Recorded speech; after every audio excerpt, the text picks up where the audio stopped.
All right, ladies and gentlemen, welcome to the Problem Solver Politics live stream. I am your host, Cardinellis, with Cody the Oracle. Hey, everybody. Hey, jumping right in here. So, Cody, it happened. The bad news we've all been waiting for.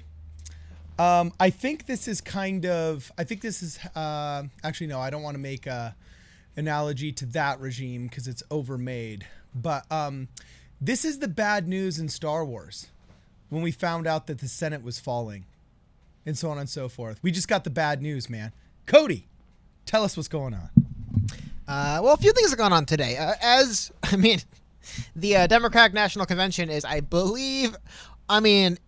isn't for a whole other 6 days, but they decided, okay, so they've announced the schedule of speakers, and then following later in the day, they announced who would be Joe Biden's VP. And when they announced who Joe Biden's VP actually was, admittedly, it annoyed me way more than I thought it was going to.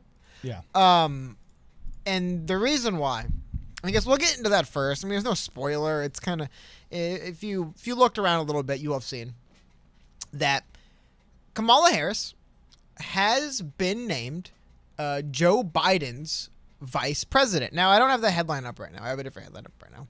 This is a headline that's been getting passed around a lot. Actually, let me do one more thing. I'm going to pull a different article. Hit it. Oh, one second. Hey, while you're looking it up, I'm going to address the first super chat. Oh, please Thank you. Proddy, I believe, if I remember last time, her nickname's Proddy. Him. Ooh, shoot, I don't remember. Sorry about that, Proddy. Anyway, will the Trump campaign use the clip of Tulsi slamming Kamala Harris's prosecution record and campaign ads? Yes, please. I hope so. With all of my heart, I hope so. You know why I think they won't? There's one reason why, and it's stupid, but I have a reason why I think they won't. Okay, hit it. Why don't you think they will? I think they would be it would be pulled down by ABC or whoever was hosting that debate because it's their copyright issues. They'd probably say you can't use that in an ad. Nana, we own the rights. That's what I believe. Anyway, so now this is a headline that's been getting passed around a lot. And it's pretty interesting. But they posted it on YouTube. And once it's on YouTube, it's all fair play. That's not true at all. Anyway. What are you talking about? You can't just take someone's stuff and say, well, you posted it on YouTube, so I can just use it forever. No, you rescind rights to your video content once you post it. Okay.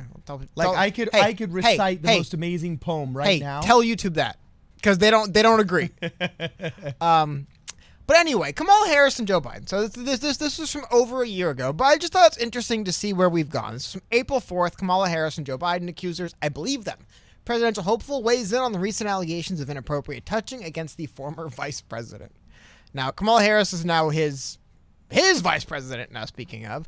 But it is interesting kind of going through some of these old articles that not even came up, but just the way that Kamala Harris treated Joe Biden, so to speak. And in general, Kamala Harris is what's the word I'm looking for? I don't know if controversial is the way I want to phrase it, but like Kamala Harris, she seems to be an individual that makes a lot of enemies. What's the word I'm looking for here? And I mean, this is CBS 5 Bay Area, by the way, the source I'm showing you here. This isn't Breitbart or anything. Like, this is just like a low... Kamala Harris blasts, then takes money from Jeffrey Epstein's law firm. This was from July 15th of last year as well. Rough, The reason why I show stuff, it does seem to be that Kamala Harris is good at making enemies. However, she has officially been announced as Joe Biden's vice president. But I want to talk about something else. Okay. Something similar, but something a little bit different. We'll get to Kamala in a second, right? But I want to go over this with you. So, the Democrats reveal who will speak during the convention and who might not. So, we'll get to what this means in a minute. But anyway, so the speakers were announced for a Democratic National Convention. Some of the stuff is hilarious. We'll go through. So, Monday, standouts will be Bernie Sanders. We have Gretchen Whitmer. Former Ohio Governor John Kasich, a Republican who ran against Donald Trump in 2016. Wait, so John Kasich is talking at the DNC. Like, that is... I hate it when people live up to stereotypes. You know, I'd like... The liberal in me just wants stereotypes to just be these unfair things that exist in our nomenclature, you know, or in our zeitgeist. And they're just not fair, and they should be eschewed, and people should be judged individually. But then it's like, just when you're about to think we can get rid of that stereotype, there's always somebody that completely lives up to every single one of those accusations in that stereotype, right? And the rhino stereotype, the Republican in name only, who's just as bad a part of the swamp as the Democrats are, is like literally John Kasich. I mean, why would you speak at the DNC? That's literally the opposition party's national convention. And why, Cody? Why? Because he wants / believes in / You got to fill in my sentence because we're so close together now. I have no idea. I legitimately don't know where you're getting at. You were saying this in the pre-show that he's basically a 2020 Democrat. Oh yeah, sorry. Along those lines, I just didn't understand how you were. Yeah, I mean, like it was funny. I was reading from 2015 New York Times piece on John Kasich platforms, and it was like, well, he's for Medicare. He's for Obamacare. He was for everything Obama was for. And I'm like, I guess, sure. Anyway, that aside, let's go through who else. Former acting attorney general on Tuesday, Sally Yates, Senate Minority Leader Chuck Schumer, New York Rep. Alexandria Ocasio-Cortez, former President Bill Clinton, and Jill Biden, the candidate's spouse. All right. Joe Biden okay with that? Anyway, job, Wednesday, House Speaker Nancy Pelosi, 2016 Democratic presidential nominee Hillary Clinton, Massachusetts Senator Elizabeth Warren, former President Barack Obama, and the yet unnamed vice presidential nominee, which we now know is Kamala Harris. Then on Thursday, New Jersey Senator Cory Booker, former South Bend, Indiana Mayor Pete Buttigieg, California Senator Kamala Harris. I wonder if someone will be replacing her there. We'll get to that in a second. The Biden family and the presumptive Democratic nominee Joe Biden, and that would be who's speaking through the 4-day event. Now, one thing that jumped up to me right away, I want to get your thought on this. Okay, hit me. We have both Bidens, Joe and Jill. Okay, rock on. We have both Clintons, Bill and Hillary. Okay. We have both Obamas. I think they mentioned that. Michelle Obama and Barack Obama. And we have Nancy Pelosi and her nephew. I believe I saw that what's his name was speaking. It's that dude. It's like over half of these people, or roughly half of these people, are related to each other in some way directly. It's crazy, man. Like, someone brought up a good point. And the reason why I brought this up, a notable name left off of this, I actually mentioned it in the NPR article. Jesus was cousins with John the Baptist. Is Andrew Yang. Cody? Well, but they mentioned Andrew Yang will not be there. And Andrew Yang tweeted out a little bit later that, I've got to be honest, I kind of expected to speak. So the person of color just got bumped, so another white northeastern Republican limousine liberal and another white Republican, middle-aged Republican could talk. Yeah, hey, progressives, you're in the right party. You're in the right party. Good job, guys. No, but like, think about this. And they go on to mention, he's not the only person that was left off. I mean, a number of other candidates people were left off. But again, you look at this list, and seriously, why are so many of these people living in the same house as each other or meeting on Thanksgiving? It's crazy. Do we have royalty that rules over this, like family lines, or do we have a government? And I understand that. Yeah, are we part of a dynasty? Yeah, it's like, do both Barack and Michelle have to speak? I understand it's weird with Barack because he was the president, so it makes sense for him to be there. But does really both Bill and Hillary? Bill can't sit this one out. Yeah, like why do all of these people that are related to each other have to come and speak? Hold on, here's a difference though, Cody. Like, I didn't have a problem with the Kennedys, and the Kennedys were kind of like this cool family dynasty that we had because at least they were all really well dressed and attractive, you know. But now that we've got ugly dynasties, I draw the line. I just draw the line at the ugly dynasties, and I definitely draw the line at the pedophile and the pedophile enablers dynasties. Yeah, I'm definitely not down with those. You know what I'm saying? You got 13 flight logs to that island. Yeah, I don't want you or any of your family members that knew about it talking to me. All right. Yeah, but just like it's a weird message to let people know there's no room on the digital stage, not a literal stage. The DNC is being done, I believe, largely, almost entirely remotely. I think the Biden and his, close people will be in the same room to Zoom from or whatever, but I think it's just mostly going to be a wireless affair. However, isn't it like, it just bothers me so much. Like, sorry, there isn't, again, when I was talking about the Democratic Party and having some issues with, and there's other speakers here too. I'll go through and mention all of them. But when it's the Democratic Party is issues drawing and getting a lot of good young talent going at center of the party, it's like, well, maybe Bill and Hillary, Jill and Joe, Michelle and Barack. There's 6 speaking slots taken up by 3 families. Like, what is this? Well, and this is ultimately, honestly, I do have to say this, and this may be very unpopular in the chat. I'm sorry. I apologize ahead of time. But this is something that has been a real frustration of mine and disappointment of mine with Andrew Yang himself. Okay? Because just like you said, he's not as interesting now because he's basically just become a run-of-the-mill Democratic operative. He podcasts and he endorses. That's not what I said. Fine. You didn't say it that way. But he basically just podcasts now, which is cool. And he endorses the basic run-of-the-mill Democrat candidate, all right?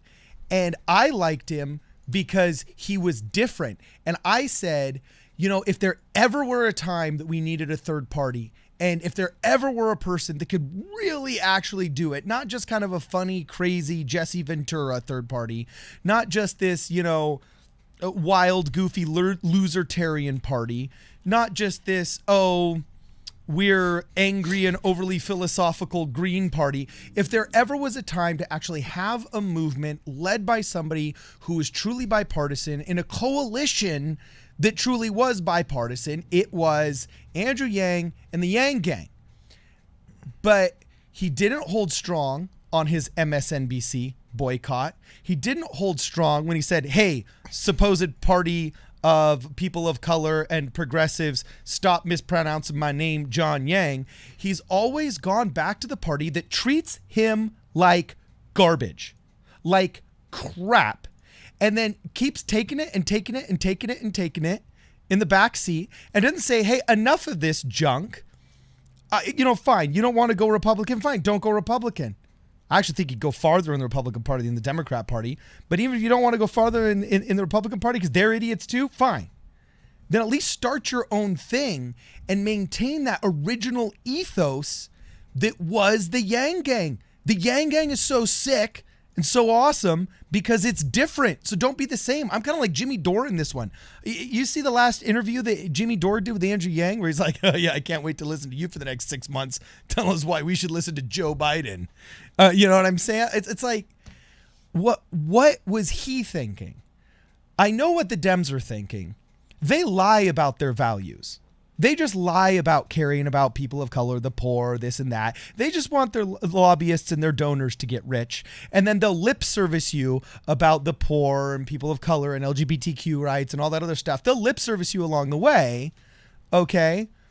But like first time, shame on me for getting screwed. Second time, what's that phrase? Cody, I can't remember. Is it first time, shame on you? Second time, shame on me, I think it is. All right. I've been broken up with way too many times. I have the phrase memorized. But like at what point do you start saying third time, fourth time, fifth time, shame on you, Andrew Yang?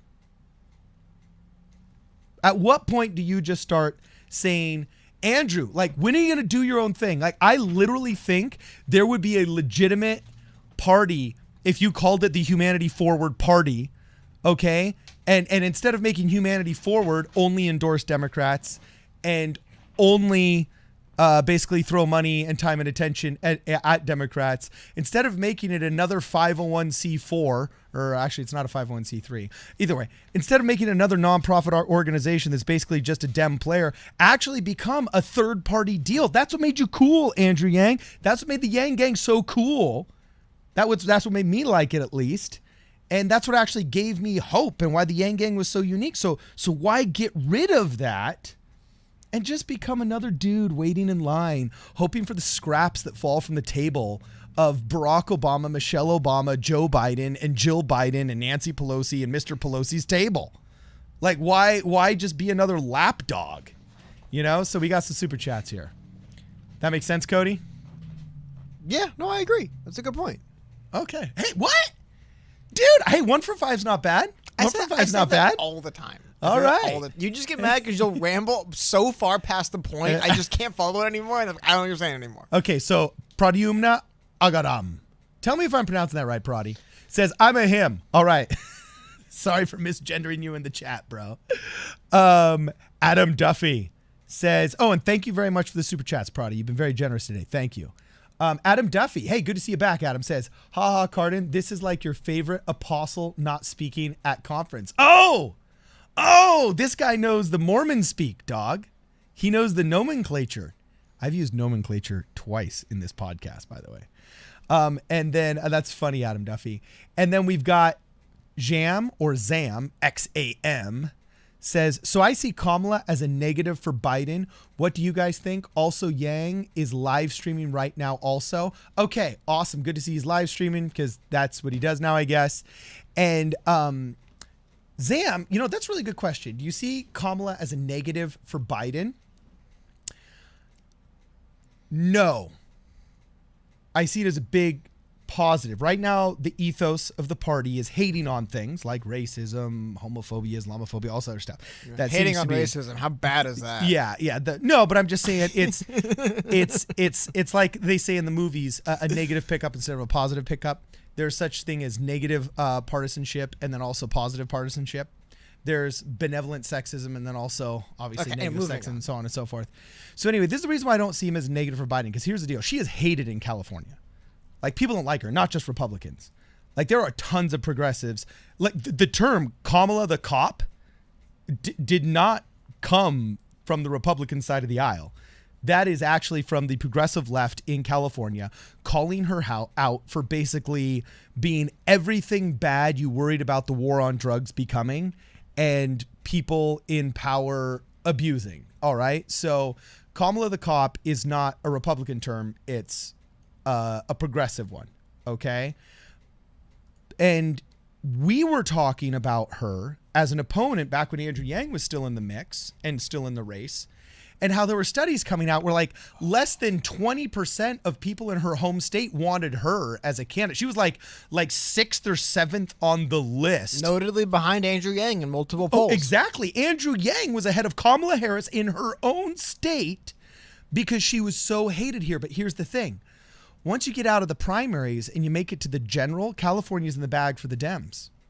California's in the bag for the Dems. So it doesn't matter if she's not popular in her home state. And in all the other states where they don't know how horrible and draconian and send you to prison if she needs labor, all right, and send your parents to prison if you skip out on school, all of those people that don't know how bad she is just see Joe Biden up there saying, I'd like to have a colorful woman, cockroaches on my hair, legs. And that's when in the pool, Kamala Harris, are we in Delaware? So when he gets up there and he just says how great she is and how he's so revolutionary for choosing a, quote, woman of color that grew up wealthier than I did, with more privilege than I did, okay, they all just think, oh, great, awesome. We're pulling another Obama here. You know what I'm saying? Look at how great we are. He made good on his promise. Woman of color. They don't know she's like the worst candidate ideologically and just what she's willing to do to her citizenry, okay? So, yeah, I think, is it a negative for him? No. Because he'll be able to tout that whole identity politics line.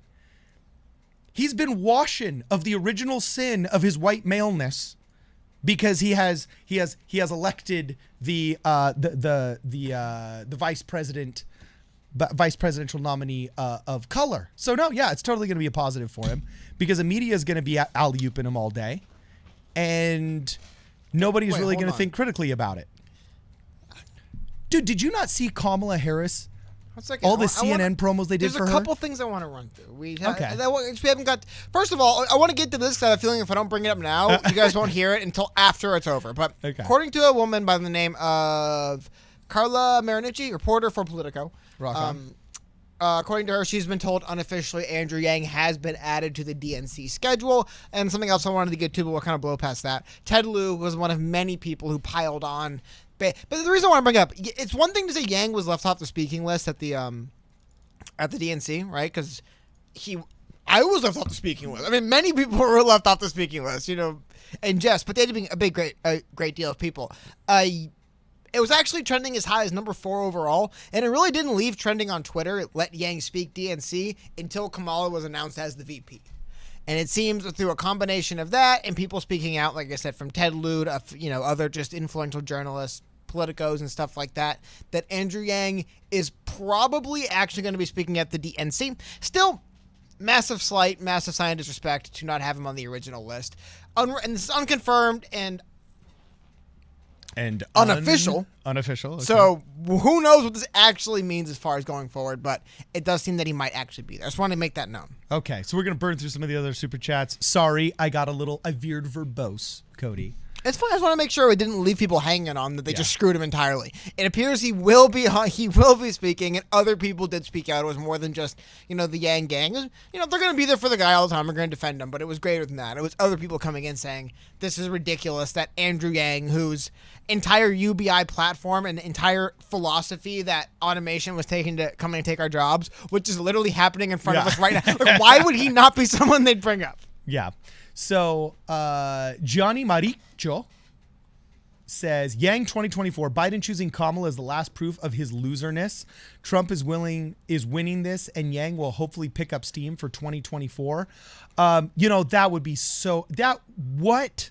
what a great thing. I would love it if the media were slapped in the face and wrong for yet another election cycle on the polls.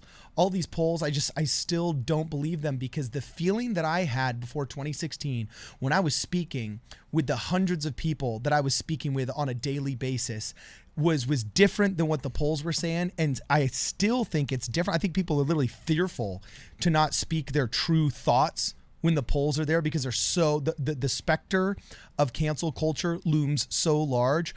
I don't think there is a way right now that a mass-produced poll could actually give effective results. So I have a feeling Trump's going to take this thing. This isn't wishful thinking. This is actually just, I have a gut feeling he's going to take it. And then, that's going to go all the way to 2024. And I got to say, the bench is not very deep in either of these parties. Republicans have a slightly deeper bench, slightly more youth, a little bit more promise, but both of them have been run by boomers into the ground and don't have a very deep bench. So I would love to see a 2024 candidacy of Andrew Yang, because that's a conversation I want to have. I want to go back to having two parties with good ideas. Two parties that love America. Two candidates where I think, oh, dude, I'm making a good choice here, man. Yeah, we're in good shape. I want to go back to having the kind of presidency where when we write shows like 24, there's these regal, respectable, good, experienced. Like, I want the presidents that Michael Bay makes. All right? I want the presidents that... Have you seen that show, Designated Survivor? I want Designated Survivor presidents, just man. as an aside, no, you don't. I've only watched people I'm watching sorry. it. 24 was Kiefer Sutherland. Yeah. It's the same actor, but the Designated Survivor, oh my God, it's hilarious. It's like the vice president is trying to murder the chief of staff because they blew. It's like wow, this is like, imagine living in a country where our politicians are routinely arrested for murder and blowing each other up. That seems to be the world. But I want to just really quickly to put a bow on the whole Andrew Yang speaking at the DNC thing. Andrew Yang tweeted out his own potential little, tinfoil hat reason for not being invited. He said, maybe I endorsed against one too many incumbents. But then The Hill reporting, they said that a DNC spokesperson when reached out to said that Yang was among a list of former 2020 candidates who'd be speaking during two segments about the status of America and how they will work with formers. So he's not being left out entirely. However, I believe this tracks back to, this is the only thing I can really find confirming it, which is it's just a tweet from the Zach and Matt show. Shout out to them, or I guess him really. But anyway, they confirmed that this was from Eric Sanchez back in June of this year. That Eric Sanchez had told them that there's a very, very, very confident Andrew Yang would be speaking at the DNC. I just wanted to bring that up. Things have obviously changed from June to now with coronavirus and stuff, but I wanted to bring that up for a reason, just to kind of address a little bit why Andrew Yang went public and said, why did Andrew think he'd be speaking? Well, it seems like he is under the impression he'd be speaking for some time now. So whatever happened amongst and changed. But that's By the way, that is hilarious. On that tweet where it says Andrew Yang spokesman, when asked if Yang will have speaking engagement or whatever, the first response on that tweet was he has a spokesman other than Zach. That was pretty funny. So anyway, Joseph Gibbs, thank you very much for the super chat. Keep these coming, guys. I love answering super chat questions. Says they don't want Yang to speak at the convention because he will target solving problems instead of targeting Trump. Hey, yeah, I think it's a losing argument to go after Trump. I think that works with the far left, but I don't think that works with independents. In fact, it's actually kind of proven that generally negative partisanship with independents doesn't work very well. I think we're all just tired of that as a public, left, right, or center. We're just tired of that. In fact, I texted that to candidates running for office in our area. I said, look, the socialism sucks thing that's a losing message. just going after socialists, those commies, because it's like the 2020 1950s Red Scare. That might work with the old boomers and stuff, but that's not doing anything for anybody below the age of 50. In terms of how are you going to better my life. So Proddy's back. Thank you, Proddy. Keep it coming, Proddy. Says Cardin, why don't you run for office? I have indeed held political office. How did it I end? was fired. There we go. Actually, no, it's not fired. They kicked him out. No, they voted me off. Yeah, they kicked you out. The old people voted me You were off. voted the young off the people, island. Yeah, You were voted off the island. I was voted off the SCV GOP island. You know, naked with my loincloth. I had to run away with my tail tucked between my legs. Actually, I didn't. They wanted me to resign, and I said, no, I want you guys to go on record for having rejected all of these good ideas that are necessary to save our district. And so I forced them to vote, so they all went on record. And what's funny is 2 of them didn't rerun, and the one that presented the articles of my censure and removal couldn't rerun. You know what I'm saying? So it's hilarious. And in answer to your question, I am considering actually running for the seat that I was appointed to in 2024. But the way that our seats go here is they're in presidential years only, so it's a long wait. It's going to be 4 years. Kamala? Yeah, it's not Kamala and it's not Kamala. It's God, but just Kamala sounds like such an anglicized butchering of a name, doesn't it? it's like Kamala. Oh, I like that Kamala girl. Yeah, She's but I guess so nice. If that's what you say, that's how I say. I guess I'll say it that way. It just intuitively sounds like an English person butchering a name, like the Kamala. Well, how do you pronounce that? But very interesting. Well, it was funny. Not funny, but there's actually a wrestler who wrestled under the name of Kamala, who and I believe he was pronounced Kamala, who died a couple days ago. Oh, that But sucks. to your point, one thing I thought was funny, I wanted to show you this. I Okay. don't know if you've seen this yet, but Hit it. okay. From the right, you're seeing Donald Trump's own campaigns tweeting out saying Kamala's a cop, stuff like this. You know who agrees with them? Who? The Democratic Socialists of America agreed that. Check out these 2 tweets. Kamala is a cop, and our stance will always be abolish the police. And then they tweeted out one of our favorite pictures, which is the picture of Kamala Harris hanging out with the border police. Oh, dude. That Ironically is enough, epic. Ironically enough, I legitimately believe John Kasich is more It's favorable. John Kasich. I don't care. I firmly Or you say believe. Kasich. I firmly believe John Kasich has a more friendly stance towards immigration than Kamala Harris does. Ironically enough. That's true. They've got the rhino talking, who's more of a fluffy than Kamala. Man, she would go live rounds on these people if she thought that it would politically advance her agenda. If she thought she could win the presidency by going live rounds on people trying to cross the border into our country, we would have a bloodbath at the southern border. Like, she is that cutthroat and ruthless, dude. I am not kidding you. Our Constitution is in danger if she wins. I don't believe the Constitution's in danger. Yeah, she would go after whatever civil right. If the Second Amendment stands in the way of Kamala's power, she will ice it. If the First Amendment stands in the way of Kamala's power, she will nix it, all right? We all know this, bro. We all know this. But honestly, that's just me. If Kamala were to try to crown herself the first Empress of America, I'd be down with it. I'm fine with that. So, but because you want to go back to the monarchy? not even. I'm not the biggest fan of Kamala Harris and everything she does. Well, we can go through the myriad of things Kamala has done that makes me not a big fan of her. However, I'll say one thing about Kamala I do admire, and that is the seemingly endless, eternal ambition of Kamala Harris. That's what it takes. Okay. You can't make it to the status of monarch. You can't build a monarchy without a burning ambition that's just without bounds. She does have that. She apparently has that. Now, what I would say is Joe Biden should be sleeping with one eye open. Yeah. With Kamala Harris as his VP. Oh, that's so true. Because she's next in line. Oh, because she is straight up House of Cards, man. I believe Biden's referred to her already as his basically president in waiting. Biden said, I will not run again in 2024. I mean, just in general, just the idea, Biden's been open about the idea, like, look, I might not finish a first term. I definitely won't run for a second. He's been open with this. Hey, can we just start an acronym now? You know how I saw OTP for the first time today, which means over the phone. LOL is obviously laugh out loud. WTF is what the F, right? I've never seen OTP as over the phone. Yeah, isn't OTP over the phone? I've always thought of TP as a suffix, is like transfer protocol. I have no idea. Yeah, so OTP I thought was over the phone. So should we just call it the PIW instead of POC, person of color? Can we just say PIW, president in waiting? Like, and then see if any progressives figure out that, oh, that's sexist because you say lady in waiting, or whatever they're going to say. About? Well, because they always lampoon anything you say to try and make it sexist. No, dude, it sounds like they live rent-free in your head. No, I'm just saying I grew up in California. I just think about them all the time. People behave. They're just constantly in my mind. I don't think about them all the time if just to know how they behave and how they think. So anyway, Pradyumna Agaram, I'm finishing super chat. He says, if we want to solve 21st century challenges, both party establishments need to go. Pronounced my name right. All right, I'm glad to pronounce your name right. Yeah, I agree with you. There needs to be serious overhaul in both parties, one more than others though. So anyway, my melanated scope says asterisk sneaks into the room. I don't know what that means, but my melanated scope is a cool guy. Thank you for the super chat. And Adam Duffy says, I think it's hilarious that our first woman of color president won't be picked by the people, but probably inherit the office from Joe Biden.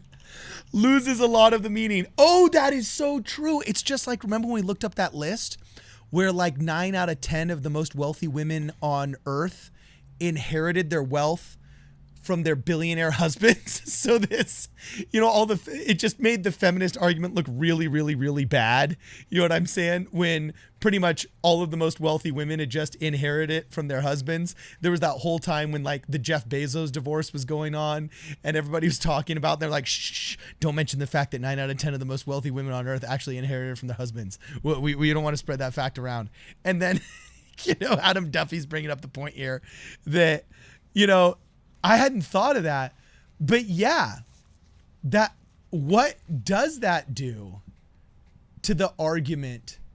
Like if I were, you know what I'm saying? Like if I were trying to lampoon them and be anti, like white supremacists is going to run nuts with this, just saying if she were to win, it's not going to happen. But then you'd have the argument that, oh, you couldn't even do it on your own. Like that would be just horrible. That would just be horrible. Just to know that, like, it's kind of like Gerald Ford, he was president, but he kind of wasn't, you know what I'm saying? Like, since he didn't win that election, I don't think there was that same regard for him in the pantheon of presidents as have regarded it. And if you're going to have these firsts out there, right? You want them to be first, like Barack Obama won it. Like he won it, right?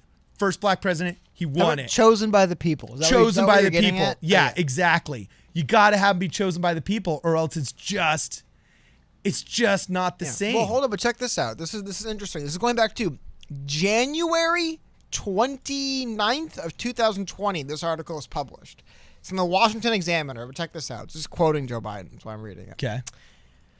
Quote, but for me, it has to be demonstrated from Joe Biden that whoever I pick is two things. One, is capable of being president because I'm an old guy, Biden said as someone in the crowd laughed. Oh, I'm serious. Look, I'm in good health, but knock on wood, I released all my medical records. But he says, here he goes. Is this person Biden picked capable of, God forbid, something happened to Biden that they'd be able to take over immediately? I mean, openly, he has to acknowledge it. And then the reason why I'm bringing this up also, this article is from January 29th. Listen to this. Somebody asked him if Kamala Harris would be his VP. And he said, I think Kamala Harris has the capacity to do just about anything, along with a lot of other people. But the reason I bring this up, she's the only one they mention him talking about here. Why do we have to wait until August 11th for Joe Biden to announce Kamala Harris was his VP? People were openly talking about Kamala Harris being his VP in like 2019 when she dropped out. Like, why we had to wait almost a calendar year for Biden to go, yeah, you know what, fine, she'll be my VP. It's beyond me. It's one thing to stretch it out this long because you're picking. It almost feels like he was dragging it out because he was desperate. Like, anybody but Kamala. Anybody. And he vetted 30 people and was like, damn, man, I vetted everybody. And it has to be Kamala. None of them are good enough. That's true. I can't see why else he couldn't have just named Kamala his VP months ago, or Kamala. It's going to be hard for me to get that. I don't know why he couldn't have. I don't see why he had to wait so long to nominate Harris as VP. It's weird, but still, he's been talking for almost a year now about the fact that, like, look, whoever I pick, they better, Did Donald Trump ever go on a bunch of long speeches about how Mike Pence better be ready to take over if something happens to him? Maybe he has. I don't know. Was Barack Obama giving long-winded speeches about how, if something were to, God forbid, happen to me, Joe Biden's ready to take over? Maybe he was. I don't know. But dude, could you imagine a Pence presidency? That would be just weird. It would be so boring. I was about to say, it would just be like, imagine the State of the Union. He'd get up and he'd just be like, let me first say, I love my country, and then he would tell a story about his wife on their first date, and then he'd mention a pun that a professor told at one of his college class days, and then he'd probably end with just a reassurance that good, wholesome American values are the path to happiness. And then he'd probably end with a prayer. And then, we'd all go home not having remembered a single thing he said, kind of generally feeling warm and fuzzy, but, probably forgetting it even happened the next day. You know what I'm saying? That would be maybe that would be good, because it would be just so uneventful, the uneventful presidency. Although, I don't know, I got to tell you, everybody I've met, and I have some friends that have protected Pence, and I have some friends that, have dealt with him very, very closely. And every single person has told me the same thing, that he's actually pretty funny, a really good guy in person. And dude, that brother works. The whole reason why I have had mad respect for Mike Pence from the beginning is every single person I have talked to says that he eats, drinks, and sleeps his country. He just wakes up, and if it doesn't have to do with his family or his state or now his country, it's not on his radar for the next 4 to 8 years. He's just boom. I know people that have called him for when, PPP problems haven't been working out. People that have called him when there's been different government bureaucracies that were all stopped up, and so on and so forth. And every single person has told me, if you get to Pence, he's the healer. He'll fix the problem. He'll make whatever phone calls need to get done. And I got mad respect for guys like that, where they're just my constituency is my constituency. And left, right, or center, man, the way he handled all of the cast at Hamilton dogging him, I thought that was super classy. Weird dude. You know what I'm saying? I don't agree with his whole, I won't go to lunch with a woman that's not my wife. I get optics, dog. I don't know, bring an intern or something. You know what I'm saying? So, I'm not going to go as conservative as that cat does, but I really don't care about that, because he is a worker. That brother shows up to work. He's like the Ginobili of the White House, dude. Did you like that reference, Cody? It's a good one. Manu Ginobili. Yeah, he's like the Ginobili. He's like the sixth man in the White. Anyway. Yeah, he's not good looking. I don't know why we're talking this one. But he's scrappy. This is the most anyone's ever talked about Mike Pence. Exactly. And that's a good thing. Let's make politics boring again. Yeah, that's. But I wanted to go through. So here's the full list of everybody speaking. I left out some people. The full list of everyone. Because again, I wanted to just. It was one thing to show the big hitters. Obviously, Andrew Yang wasn't going to bump Obama from the speaking list, right? But let's go through everyone a minute. Now, some of these people obviously make sense. Rep. Jim Clyburn, that makes sense. Gretchen Whitmer, she's risen recently. Andrew Cuomo, that's a great one. Yeah, people haven't seen enough of Andrew Cuomo. They need him to speak. This is the DNC speaker list from Monday. John Kasich on that day. You'll see Bernie Sanders. Interesting. He's kicking the event off. Bernie Sanders. Whoa, Bernie. Obviously not going to be the VP, but kicking it off, and we'll go through all these. Hey, Bernie, our Bernie buddy. John Kerry speaking. Oh, wow. Is it really that important to have is it really that important to have John Kerry, Hillary Clinton, and Barack Obama, and Joe Biden speak? Really? Is that more than all of them? When all your buddies in the platoon just make that Swift boat ad, that's a hard thing to ever live down, man. That's a hard thing. Correct me if I'm wrong, Hillary Clinton and John Kerry, both former Secretary of States under Barack Obama with Joe Biden. Is it really necessary for every single one of these people to... Sorry, I get using this. Famously, Barack Obama used the speech he delivered in 2004 at the DNC to really boost his profile. So it is nice seeing people. There's some names that I don't see a lot, I'm not super familiar with in general. Good to see them speaking, right?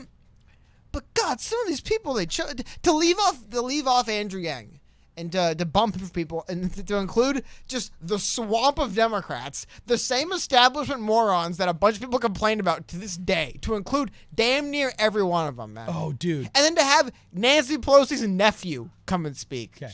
We've got a non-member in the chat that didn't super chat this comment or join, but it's so good I'm gonna mention it. Cake Batter asks a really good question. Cake Batter, you got to join. But anyway, Cake Batter says, I wonder how many people lost their right to vote this November due to Biden's 94 crime bill and Kamala's career as DA. Dude, that is a trail of blood that the Trump re-election campaign needs to just... Oh, dude, no, but if I were... They need to go Tulsi Gabbard on her and just get every single person that wanted to vote but couldn't because of Kamala's draconian enforcements in California and Joe Biden's vote on that 94 crime bill. Just get every person's life that was ruined and get every old black lady crying that was released and pardoned by Donald Trump saying I was screwed by Joe Biden. Get every family that was broken up because of silly, stupid 3 strikes rules that we had here in California and so on and so forth, just bawling on camera and, just rip them to shreds with their trail of blood. It's super small. I can't see it very well. I want to show you something. What are you going to show me? And then I got to go to a super chat. I love this. Okay, hit it. Who do you think was backing Kamala? I can never get over that being most butchered, awful English pronunciation, but I guess that's it. In 2014. It appears that President Trump and his daughter Ivanka made donation to Harris's campaign in 2014. Get this, but this is what's even more interesting though. Get this. So President Trump and his daughter Ivanka donated money to re-elect Senator Kamala Harris as Attorney General back in 2014. Donald Trump's first donation to Kamala, I believe, was in 2011. He donated $5,000 and another, which I believe $5,000 would be close to the max, right? And then another $1,000 he donated again in February. That is hilarious. 2013, and finally in 2014 you see Ivanka. Yeah, and that's why in 2016 when they called him out on, he was like, "Look, if they call, I donate. If they call, I give." You know what I'm saying? And he actually, I thought he did a pretty solid defense of himself. But and fortunately, that was pre him getting elected. But that is hilarious. Isn't that funny? That is funny. That is how fast this world turns. Donald Trump spent $6,000 to help her get reelected between 2011 and 2013. It's not the most money, but as far as direct donations, right? Okay. And so now in 2007 years after his most recent donation, she's the VP running against him for president. So Hectic Energy says, 100% my MAGA brother thinks I'm a, quote, libtard. I'm indie. I guess if you're objective about Trump, you're with us or against us. Hey, I share your sentiment, Hectic Energy. There's so many times where it's like, I'm not a Donald Trump fanboy, but at the same time, I'm a truth fanboy. And when you say stupid stuff like, oh, well, did you know Donald Trump tried to, drop a bomb on North Korea? I'm just like, well, no, he didn't. Let's correct the record so we can at least deal. If we're going to reason together, we need to deal in facts. So here, let's establish the facts straight. What? You love Trump? You must be racist. So yeah, I'm sorry, I hate to say it, but that's just a bad facet of the human the human psyche where they can't understand gray areas or middle grounds or even just principles. It's only tribalism. Is that what you think it is? So, I think it all comes from one place. All this nonsense comes from a place. Yeah, the devil. The devil. Comes from one place, man. And as soon as you start recognizing them and you get baptized, then you're going to be good. I firmly believe this. I'm going to keep it short and simple. I firmly believe the internet allows you to basically validate anything you have. Brain's powerful, man. Brains can convince you of anything. The brain can convince you to charge into machine guns and you'll be fine. The brain can convince you of crazy things, right? So when you go online and you build up a case of evidence and you use your powerful brain at the same time, you can convince yourself you're right. So when confronted with things that would force you to admit I was wrong, most people just will immediately, viciously reject it. Because they're not wrong. That's what I feel like. It's more like an attack on their self. When you attack someone's ideas, they almost feel like they internalize it. It's like an attack on their entire person as a whole. And they have to rethink life as a whole. They can't be wrong on this. And I don't know. The best thing about knowing you're a big dummy like me, I get to be wrong every day. I don't think you're a big dummy. People say, hey, dummy, you're wrong. And I go, I probably should. And I try to correct it. Crap, I don't have to dig in and say, no, I'm not. I'm never wrong. I get to, whatever, man. Probably. I'm not wrong. I'm almost always wrong. So next time you and I disagree, I'm going to say, Cody, you're wrong. And we're going to see how you handle it. Go ahead. Sergi Macuil. Sergio Macuil. What's up, Sergio? Says, if only Yang were a woman. I don't even need to read the rest of the super chat because it's probably true. Although let me read it before I say it's probably true so I don't say something stupid. It says, I hated all of those articles that said Joe Biden had to nominate a woman of color for VP. Yeah, that's true. If we're making a decision as important as who is going to govern the 330 million people in the greatest political experiment the world has ever seen that has granted more freedom to more people and lifted more folks out of poverty and given more minorities, more everything, all of the aboves that have been disadvantaged in the human condition for all lifetime, a better chance. If we're going to choose who governs that, why would we whittle that down to only one half of maybe 27% of our country? Why would we do that? Or why say it out loud? Yeah. Why say it out loud? Even if Biden Well, actually, knew, I appreciate they say it out loud just so you at least know who you're dealing with. But it cheapens the whole thing. It cheapens it. Yes, you're right. Imagine if the narrative was that from a field that included men, women, included everybody, Kamala was the one. Not from a field that included primarily women of color. It's like, well, it's like kind of a crude way, kind of crass, but it's a handicap that she was given, essentially. Yeah. Exactly. She competed against a smaller field. It's even if you knew you were doing it. I don't know. You always use that saying. I don't know if you use it right, but no, yeah, because if you literally think, well, look, I'm going to choose I think the good version of a that, woman of color. That's because you literally think women of color wouldn't be able to do it without you. Yeah, it's like the same principle of like these weird leftists in California. They're like, oh, we lowered test score requirements to help minorities. Like, can you work that logic backwards for me for a second? Like, what are you saying? It's like the most insulting nonsense you're saying that ever. Black kids are smart too.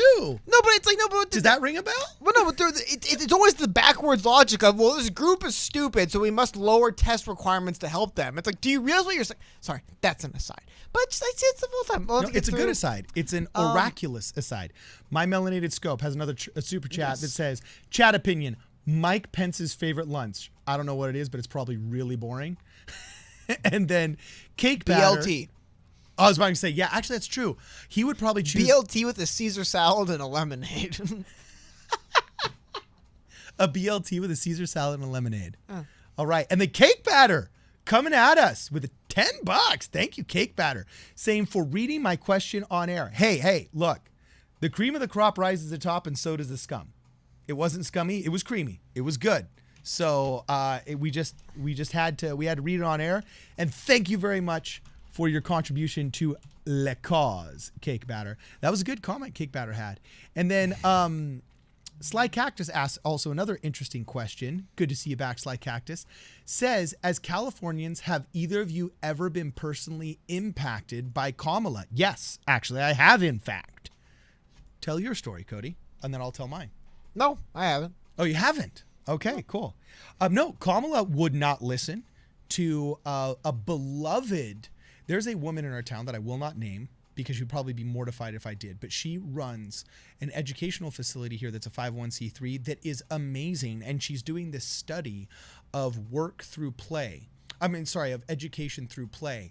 And she has data she's gleaned. She's actually paid scientific institutions to do legitimate scientific studies on different test samples of her students and other students, and has proven that she has an effective way of teaching preschoolers and elementary education children basic principles we hope that they learn in school, but through play mechanisms, and they learn it faster and they learn it better than just sitting in a classroom. And she's even gone so far as to figure out that, like, okay, if every public school just had 1/4 acre dedicated to this curriculum of learning through play, they would be healthier, less depressed, less obese, go to bed earlier, sleep deeper. She has all of these awesome statistics and science that she has put behind the education of our most beloved resources, our children.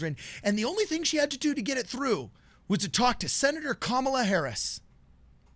And for 2.5 years, she tried, and nothing.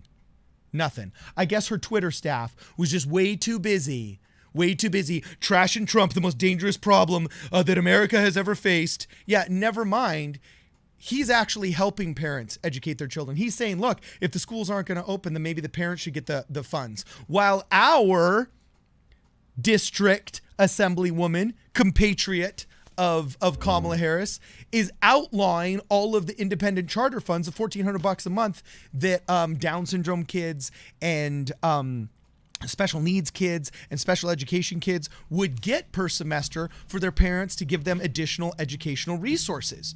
So yeah, like this, I don't want to say hatred, this annoyance, this loathing of the Democrat Party that I have is not based off of some kind of foolish pie in the sky, us versus them. I was raised by Republicans, so I have to, quote, own the libs or anything. No, it's not based on that. It's based on real world experiences of growing in California and having seen what single party rule does to a society and how it never makes things better. It only makes things worse. You know, if I were in Texas, who knows? Maybe it might be a little bit different. Okay. But I'm not. I'm a rational, intelligent, reasonable person who's seen governmental failure after governmental failure at the hands of what? The party of Kamala Harris. So yes, Sly Cactus, that's just the first thing that popped in my mind, by the way. I'm sure that there's plenty of people, families ruined all over Los Angeles and Sacramento, fathers that should have returned to their homes to raise their children, but instead were kept in labor camps to fight California wildfires as free prison labor after their release dates because, you know, no, we need some work here. She literally laughed about putting parents in prison for truancy violations of their children. But hold on one second. I will say a couple things. One, California definitely needed those. I forgot the word they have for them, but the indentured servants, the prisoner crews. I used to go out and cover fires a little bit, and I do not envy what those guys had to do. Yeah. I'm like 100+ degree heat in fire like outfit. Just humping up a hill with a hoe, trying to basically what they would do is they'd break the ground up so the fire wouldn't be able to get by it, and they just would go up in hills, and you would just see them whacking away at the hill to kind of break it up so the fires wouldn't go up as quickly. It's awful back-breaking like literally back-breaking manual labor. Yeah. It isn't like they're in a factory hammering out license plates. Like it's 100 degrees, you're on a hill with a fire coming, and it's your job to pickaxe at the mountain to break the ground up so the fire doesn't spread as quickly. Tough work. Yeah, so Jonathan Trejo commented that, facts don't matter anymore. It's all emotions and quote, my truth. So, actually, I really like, Sly, that you asked that question, though. And I think that's a question to ask to both people on both sides of the aisle. There's lots of times when, actually, now I really do think religious freedom is being infringed with all of these churches being closed. But before that, I used to kind of tell Christians when they're complaining about religious freedom this and religious freedom that, I'd be like, let's get real here. Do you really feel like you're inhibiting from worship? And, I'd sometimes push back on the Christian right when they would talk about how, Christian persecution, this. And I was like, please, how are you really getting persecuted? And so I give me an example. Just like Sly Cactus says, have you actually ever personally been influenced by Senator Kamala Harris, or is this just a hatred you learned on Breitbart? I think that's actually a very valid question. And I would say that oftentimes to my Christian brothers and sisters when they're talking about religious freedom this and religious freedom that. I'd be like, hold on a second. How have you actually been persecuted? Michael Medved would do the same thing. And up until literally coronavirus, I couldn't really find an example. I found potential persecutions, like when Barack Obama's HHS wanted to censure and monitor pastors' speeches, and it didn't get passed into law, but it was actually part of HHS protocols that almost did get passed that he had apparently was aware of and signed off on. I was like, what are you kidding? This is draconian psycho stuff. But pre that year, I'd never thought there was really inklings of that. But now they're trying to take away property tax protections for churches, and they're plain old not letting churches assemble here in California, which is no longer bordering on religious persecution, I would say, but is now literally what the bad guys in the story of Daniel in the Old Testament were doing to Daniel's people, saying you're not allowed to pray out loud. You know what I'm saying? If the scripture says that the prayer of the righteous or the song of a righteous is a prayer unto me, and song is prayer, by outlawing song, you've literally gotten to the point where you're infringing a person's ability to worship. The state of California has done that. So yes, now we actually do have state-sponsored religious persecution. It is small. I get it. But just as Martin Luther King said, an injustice anywhere is an injustice everywhere. And I think it really needs to be pushed back on, and our constitutional freedoms in the First Amendment need to be restored. So, but at the same time, we can't speak hyperbolically when talking about our civil rights. And I like that Sly Cactus want to make sure we weren't speaking hyperbolically. And also, people are asking if you're drinking a Modelo, Cody. Is that a Modelo? Is that a White Claw? Is that a, what is that? Never. No. Okay. And Sergio is back. Says, how bad do you think Yang regrets not? I can't read the rest of it, but I bet you it's saying mentioning pandemics. Yeah, not mentioning not mentioning pandemics. Well, he does a little bit, but yeah, not in the way he did. I mean, who could have seen this? He would be our presidential nominee right now. Had he done that, Cody, what would have happened had he done that? No, he wouldn't, because he would have still have dropped out before it would have became a big selling point. It'd be the same. People would be bringing him on. People would be writing op-eds every week saying, wow, Aaron Yang was right. Which is what's happening now, by the way. It'd be the same thing as now. The only difference is maybe the DNC wouldn't be stupid enough to leave him off their speaking order. Other than that, I don't know what would be different. Fortunate.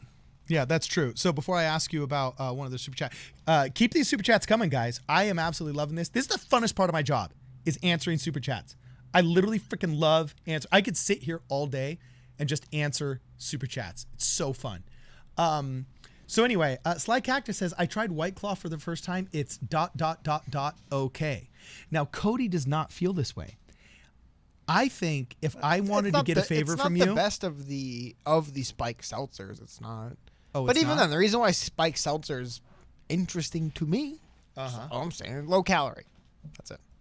Oh, is that it? Oh, it's not like a taste thing? It's pretty good, but low calorie, low carb. Because if I wanted to bribe you, the first thing I would think of would be White Claw. And then maybe Modelo. And then a thick steak. Actually, before I mentioned other drinks... Is that how you actually pronounce Modelo in Spanish? Modelo. Yeah, you said like Modelo or something. I was like, you speak Spanish, man. Oh, yeah. Well, that's weird. When you speak Spanish, but you grew up in anglicized Spanish, Southern California, it's really funny. For example, we say La Jolla. Instead of La Jolla, we say La Jolla. So we pronounce La Jolla correctly in California. But for example, we don't say, and we say San Pedro. We don't say San Pedro. We say San Pedro. Yeah. All right. But we butcher, Los Angeles. We butcher, San Francisco. Like it's really funny.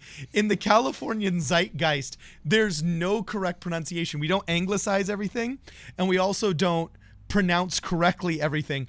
Just it depends on which city we're gonna pronounce correctly, and it's just there. So I probably do say Modelo, but I don't know what the American pronunciation of Modelo is. Oh, by the way, shout out to Trev Third, the 40-ounce of Steel Reserve if I beer. Shout out to that one, man.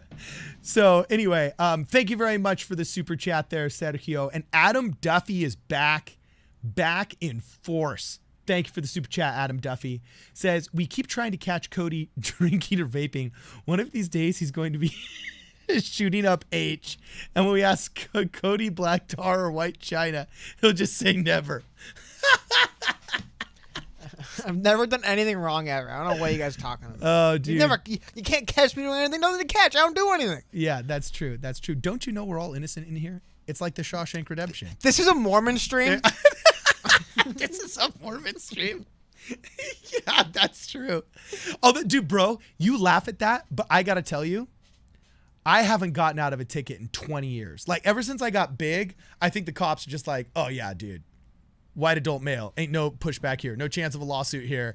I can just give him a ticket, right? So I haven't gotten out of a ticket in a while. I think there's probably other reasons why you haven't got out of a ticket. But I got to tell you, when I was younger, I was a door-to-door salesman. There's at least 3 tickets I can think of that I've gotten out of because I was Mormon. I was at Huntington Beach once on New Year's Day. A cop pulls us over because we were kind of speeding around this one corner and going a little bit crazy. And he turns us around. And he sees we were there. There was like 3 girls in the back and 3 girls in the car. It was my Suburban.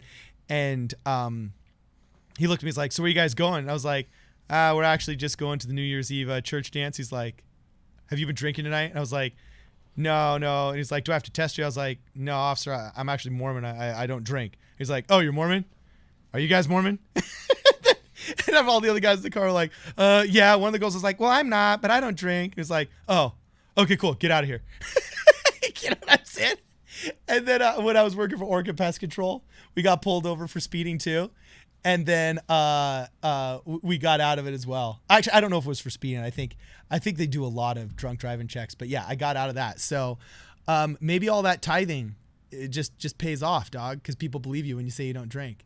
So anyway, Kravitz says, how did Mormons react to Yang's platform? Dude, there was actually a lot of Yang gangers. See, Mormons are interesting. Everybody thinks they're a cohesive voting bloc, and they're definitely values voters, okay? But a huge value the Mormons have is Mormons are the most wealthy Mormons are the most generous people I've ever met in my life. Like, you know how Angelina Jolie said she gives away 33% of her income to charities? She keeps 33%, and then 33% I think she said she saves, or whatever it was. She released how she does her finances. Well, taxes probably. 33% is probably taxes. Yeah, whatever it was. And then people tried to audit her on her claim, and Bill O'Reilly and some conservatives actually did a little show on it. And they found out it was true. They actually tracked her tax documents, and she legit. Why would Angelina lie? Seriously. Well, no, I know. I trust Angelina. Yeah, I was about to say I do too, but it's that whole trust but verify thing, and it's always nice when it's verified and you find out that it is indeed true. So anyway, what's really hilarious is Mormons reacted very interestingly to the Andrew Yang campaign. In my experience, what I found was they were some of the easiest to convince to look into it, because I'd talk to them and I'd say like, yeah, dude, I'm doing this podcast and we follow the candidacy of Andrew Yang. He's like, oftentimes you get he's the guy that wants to give much free money. Isn't that socialism? And I'd be like, you'd think so. But it's counterintuitive. Like, it's actually capitalism that starts in 1000. And this is an idea written by Milton Friedman, and was actually passed by Congress during the Nixon years, and they're the most willing to listen because they're generally philosophical people. And don't forget, Mormons. Why haven't we started the conspiracy that Nixon was impeached for trying to get UBI passed yet? Why haven't we started that yet? We should do that. But actually, it's kind of funny. Nixon's impeachment was kind of like the impeachment. No, there was actually an assassination attempt on a governor, Lilburn Boggs, and Mormons, this is the reason why Mormons actually often, I think, a little bit more politically engaged, actually a lot more politically engaged than most Christians. Your sound's not on. Was being almost eternally persecuted one of the reasons why Mormons are... Because if they're not politically engaged, people are talking about, we should get rid of these Mormons. Dog. No, you need to pull this up really fast. Small aside. Look right now. Mormon Extermination Order. Just Google it, and you'll have the official document that comes up. When so many Mormons were getting baptized in the 1830s, 40s, and 50s and moving to America, that Nauvoo, a city on the Mississippi River in Illinois, was the fastest growing city in the West and was the second largest city, second only to Chicago. So the Illinois state legislature was bending over backwards to try and give all of the goodies to Nauvoo, like a city charter. They were allowed to have their own printing press. They were allowed to have their own city militia, different things other cities were not allowed to have because they were trying to court, quote, the Mormon vote, right? And so what's hilarious... Wait, your sound's off again. Why do I keep doing this? Sorry. Yeah. It's called here we go. Here's the actual thing. Missouri State Archive. It was called Order 44. Yeah. Boggs Extermination Order 44. So I keep going. I'll have it, yeah, I'll have it on the right side. So you're going to read it see. up. So what had happened was they'd gotten so influential that the mob and all the religious groups from which many people were leaving and then getting baptized in the Mormon church had formed mobs to try and attack the Mormons. There was this thing called the Mormon War of 1838. Fast forward, all right, there's an assassination attempt on Governor Lilburn Boggs' life by a bunch of, I believe it was found out to be like some screwy Masonic group. This is like National Treasure conspiracy crap here. But anyway, they had blamed the Mormons and said, oh, it was the Mormons doing it. And there was this cowboy named Orrin Porter Rockwell who was dragged into court for the assassination attempt, and he refused a lawyer, and he said, I'll represent myself. I'm paraphrasing here. Correct me wrong, history buffs. Correct me if I'm wrong, history buffs. But he basically defended himself. And do you know what his defense was, Cody? This guy was so BA and was so well known as being like this ruthless cowboy, Joseph Smith's bodyguard, that his defense for the judge and the jury was, well, he's alive. If I would have shot at him, he'd be dead. And everybody was like, oh, yep, that's true. So they let him go. But he harbored resentment from the beginning, this Lilburn Boggs did. So he passed an executive order that was law until 1972. The Mormons had to leave the state of Missouri in 30 days or they could be shot on sight, and it counted as the extermination of cattle. I'll read the quote. Yeah. This is from the headquarters of the militia from the city of Jefferson. Here's the quote. The Mormons must be treated as enemies and must be exterminated or driven from the state if necessary. For the public peace, their outrages are beyond all description. If you can increase your force, you are authorized to do so to any extent you may consider necessary.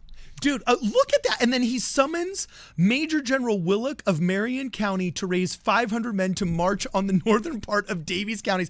No, there were these massacres. You got to look up the Hans Mill massacre. Like, I'm sure. It literally, except for African Americans, okay, they said horrible things in the government record about Indians.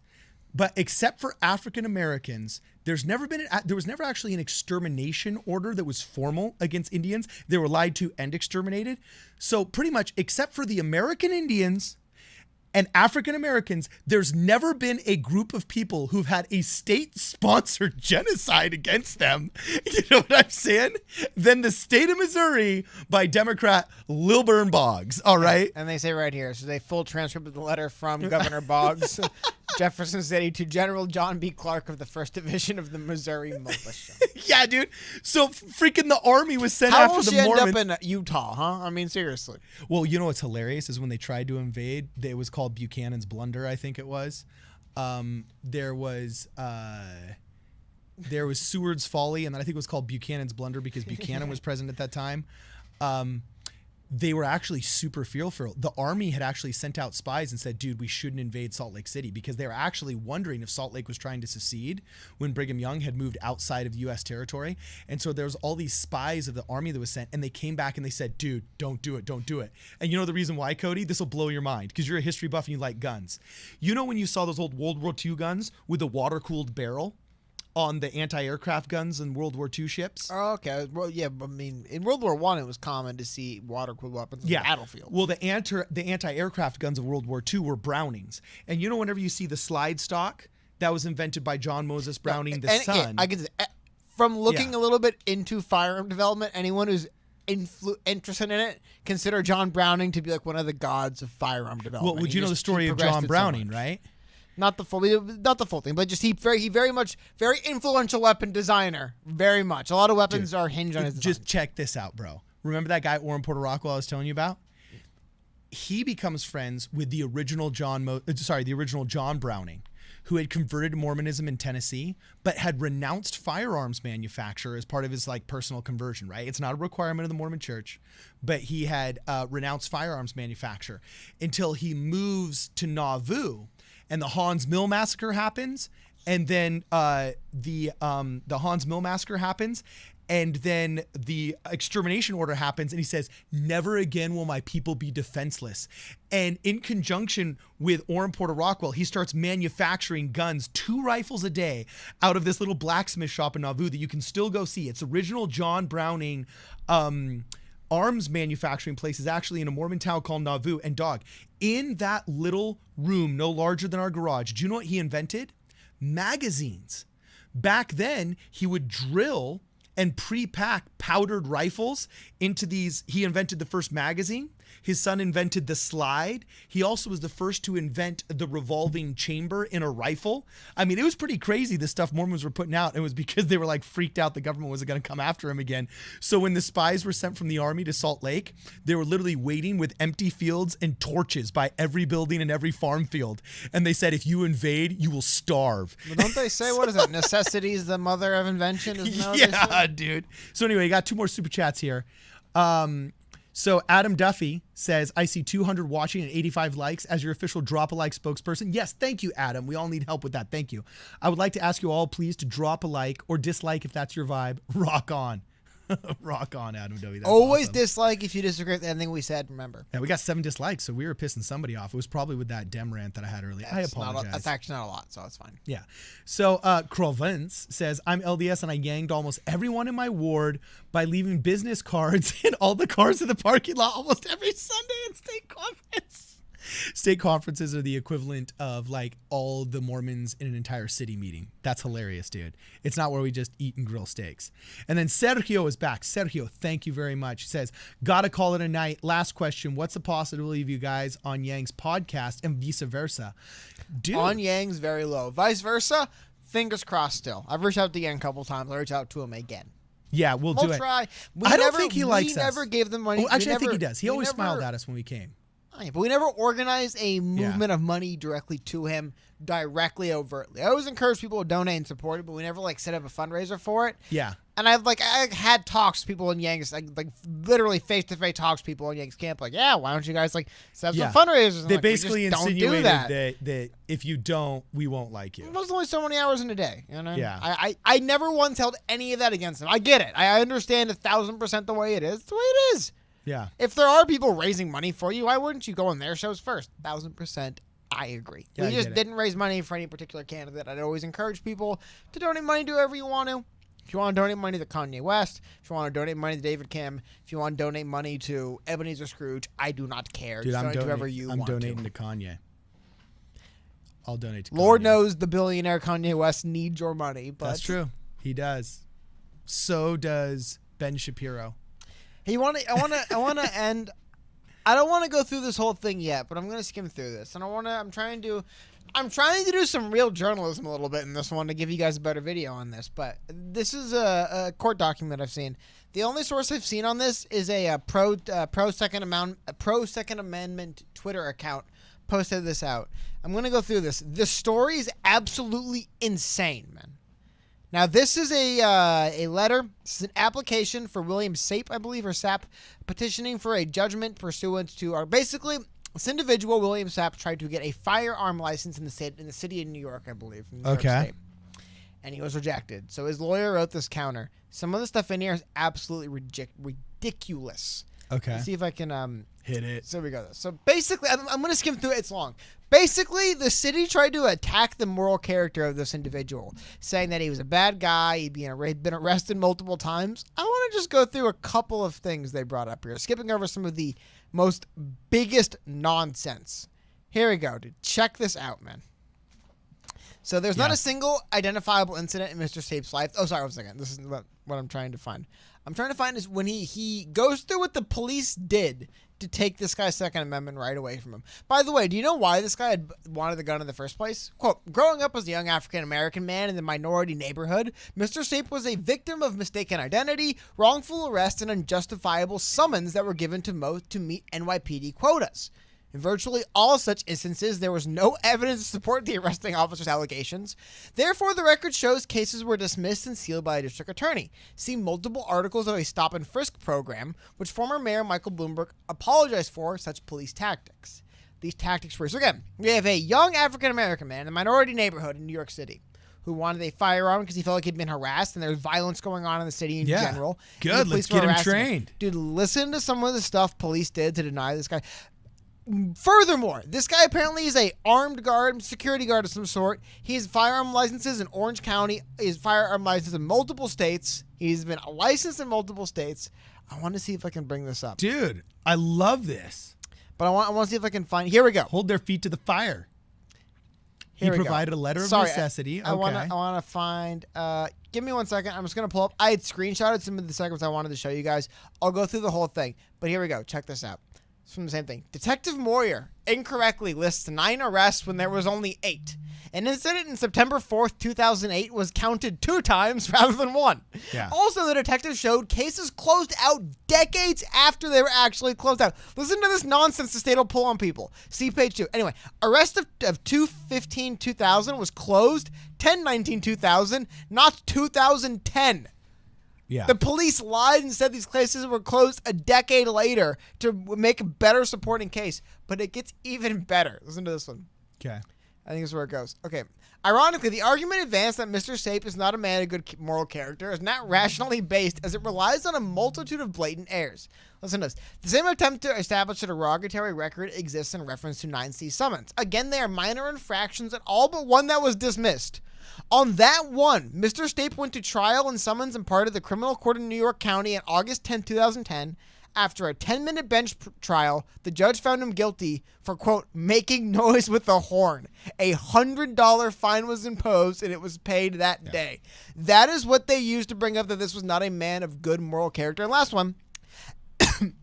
Excuse me. As was the tenor of the times of these ancient times, Mr. Sape was a target in his community for the simple reason that he was an African American who dared venture out of his apartment when he lived in the city of New York. In fact, in one such instance, after an arrest on October 4th, 2001, Mr. Sape brought an action against the city of New York for false arrest by the NYPD. He received a sizable settlement of $250,000 for their egregious conduct. They tried to use the arrest that they had to pay him $250,000 for being unlawful against him when he applied for a permit for his firearm. That's brutal. Dude, that's bad. I'm hoping to get a more complete story. I want to show you guys more of this, but the stuff that the government will pull on you guys, actually seeing this lawyer go through it. I mean, like, dude, they erroneously counted one of his arrests as 2, and it was for like traffic violations. All were dismissed except for the making noise with the horn. Dude, the government will pull crazy stuff on you. Yes. So you're saying they are taking away people's Second Amendment rights in the city of New York. I fully support that. By the way, Kenneth Booker brought up a good point that we skipped a super chat. And you know what, Cody? We did. I cruised back, and there was a super chat that I skipped. That's my bad. Says, Kenneth Booker, why don't they emphasize consumer math from 6th to 12th grade? Yes, absolutely. I fully support this. How to budget, manage credit cards, and school loan interest rates. Debt ruins people. Dude, from the very beginning, I've said we need to have basic emotional intelligence classes. We need to teach life skills, not how to factor trinomials, okay? Or both. Yes, but I'm saying every kid that graduates with a GED should know how to, what the equivalent of the time is, balance a checkbook, avoid consumer debt, just like we teach 4th graders that, hey, those action figures don't actually fly. Go back one sentence. What? What should we be teaching kids? How to avoid consumer debt? Yeah. No. The government will never teach your kids how to avoid consumer debt, man. It's not going to happen. Well, supposedly you get a FAFSA loan. You have to take one class where they tell you how crippling it can be. So anyway. Hey, by the way, you know what's interesting? Don't worry about it. It'll just follow you your entire life. Actually, that's why I'm glad Donald Trump is, I believe in Donald Trump's recent executive order, part of it was eliminating interest rates for student loans, I believe, which is good. It made no sense for student loans to have interest that didn't have some caps on it. Yeah. Does that make sense? Yeah. So anyway, last couple of super chats here, and then we're going to wrap it up. If you got any last super chats, get them out of your system ASAP, because we be closing it down. Sly Cactus says, how much do I need to donate on your behalf? I will. Yeah, unfortunately, you can't donate to Andrew Yang anymore, at least his official campaign. I don't know.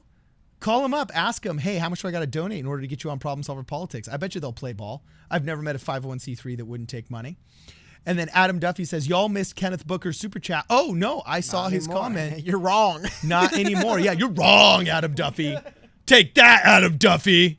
What about that? So anyway. How about this, though? I definitely agree. When you graduate high school, you should be able to pass the same tests immigrants have to take when they're trying to apply for citizenship. You should be able to pass that one. Dude, that is too funny. So anyway, guys, this has been awesome. This is one of the best most invigorating and enthusiastic live streams we've had in a while, Cody. I was stoked tonight. Do you have anything else you want to say before we go? Yeah, I'll answer one more question. Okay. Someone asked me who I got as the 8th seed in the NBA Western Conference, Blazers, Grizzlies, Spurs, or Suns. My heart, not even my heart, I want to see Devin Booker go off and as many games as he has to go off in a row, keep up the thing, and make it to the playoffs. Of all those, that's the most interesting to me. Blazers would be kind of disappointing. Grizzlies, young team. Spurs, I'm tired of the Spurs. Devin Booker finally getting in the playoffs after all the shenanigans, after his coach intentionally fouling the other team so he could score, was it 70 points in a game, 60 points in a game? After all of that, to make the playoffs because he's balling out, that'd be a great thing to see for Devin Booker. Again, I want all these teams to lose to the Lakers for obvious reasons. Yeah. 1, I live in Los Angeles. 2, I've been like for my whole life. 3, for Kobe. So here we go. Yeah, awesome.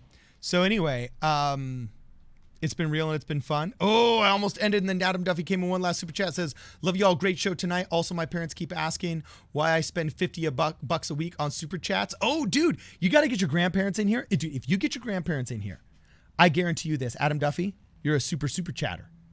They can ask 3 of any questions they want. You know what I'm saying? And they will get answered. So tell your grandma and your grandpa to bring their rumble, or to bring their boomer rumble into the jungle. You know what I'm saying? And they'll talk politics with us. So anyway, guys, it's been real and it's been fun. And it has been real fun. I was your host, Cardinellis, with Cody the Oracle. This is Problem Solver Politics, and we will see you guys in the next video.